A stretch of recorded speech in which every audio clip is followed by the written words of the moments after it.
Okay, so why is Bible translation important? Well, to me, it's important because the Bible is important to me. It's a book that I love.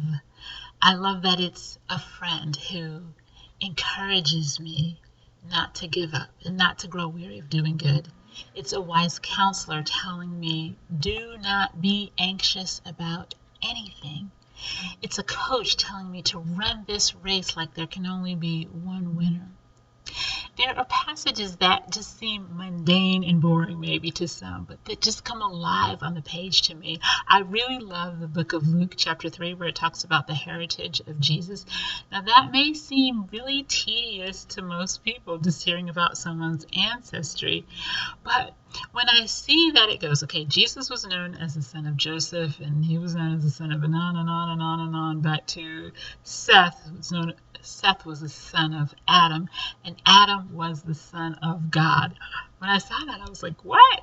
What? This is the heritage? This is the ancestry of Jesus all the way back to Adam, the first human being on the planet? Because I think most historians agree that Jesus was a real living person. But I mean, Adam and Eve, don't most people think that's just an allegory? That's just a story?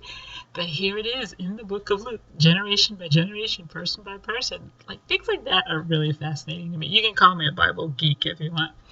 And in that same passage, it says Jesus was known as the son of Joseph. One day that just struck me, like, Joseph, because Jesus was not the biological son of Joseph, but still he was considered a part of this family. I mean, throughout the Bible, you hear how he was just a part of this great family line, including King David.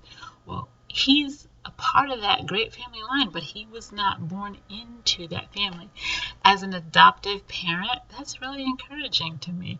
I mean, I know that my children are my children and they're a part of our family. But when I hear things like that the Bible, values these blended families in a sense, it's encouraging to me. I mean, this is just one small passage, but it's just an example of how this word can be encouraging. This is a huge book full of lots of information and lots of wisdom.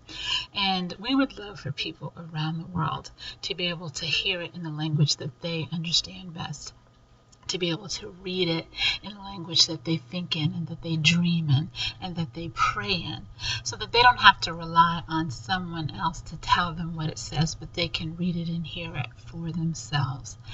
And that is just one of the reasons that we really encourage you. If you are not a part of this team yet, please consider it. We invite you to join the team and make a difference, not just for today, but for generations to come. Thank you for considering it. Bye.